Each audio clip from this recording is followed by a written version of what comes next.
Hi, I want to talk about forgiveness a little bit, but from a slightly different and less dramatic viewpoint, I guess, than we usually think about it.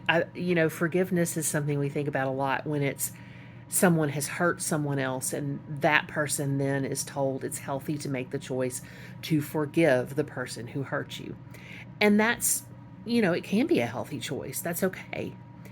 But let's rewind. That was my rewinding. How do I rewind? I'm not going to do it again. Don't worry. But let's rewind a little bit and think about the small things that happen in life, not the big things that need to be forgiven. But when people ask for forgiveness, what does that really mean? And there's some categories I don't think people would really say, oh, well, that needs to be forgiven. But it is, because it has consequences. It does need to be forgiven because it has consequences on other people's lives, right? So, and I'm just going to use this example because I'm an educator. I am a doctor of sociology, and I'm also an English professor. And that, is just not any better than being anything else, but that is my world. And so I'm going to use this as an example because it's something I have personally experienced. So my students want to turn something in late, right? Sometimes they've procrastinated, usually is the case. Sometimes something big has happened in their lives, and that's a different feeling that gives a professor or any teacher when that you're helping someone, something's happened that you can be of use. But when it's just because, hey, I procrastinated, or I didn't take your class as seriously as I should, or I took another class more seriously than I took your class, and this is what happened, or I just didn't want to do it. When a student asks for that extension or for late points to be waived or something like that, people first usually go to well, that's not fair to the other students, and it's not. Let's be clear, it's not.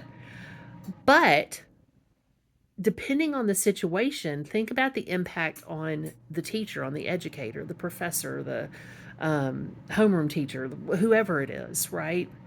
My colleagues in K 12.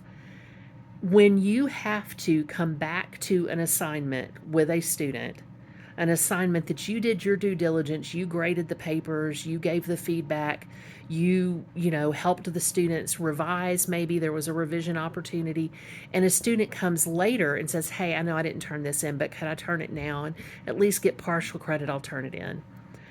That's taking that educator back into the past, and it creates extra work because, and students don't think about it that way because I don't think they think about all it means to be a teacher. We just don't come in and teach one class and leave, right? On average, I usually teach 6 classes at a time at the college level. So that's one student taking me back into something that I'm now moving forward with 115 students into something else, right? That's a situation that requires forgiveness in the way that we think about loan forgiveness, right? There's nothing you really have done. Maybe you have done something. Maybe you're getting public service loan forgiveness and you make the 120 payments on time and you get that and you've earned it, right? You're a public servant and you've earned it. And there's nothing really to be forgiven there because it's not necessarily hurting anyone. And certainly you probably haven't been getting paid enough for what you do to serve the public, right?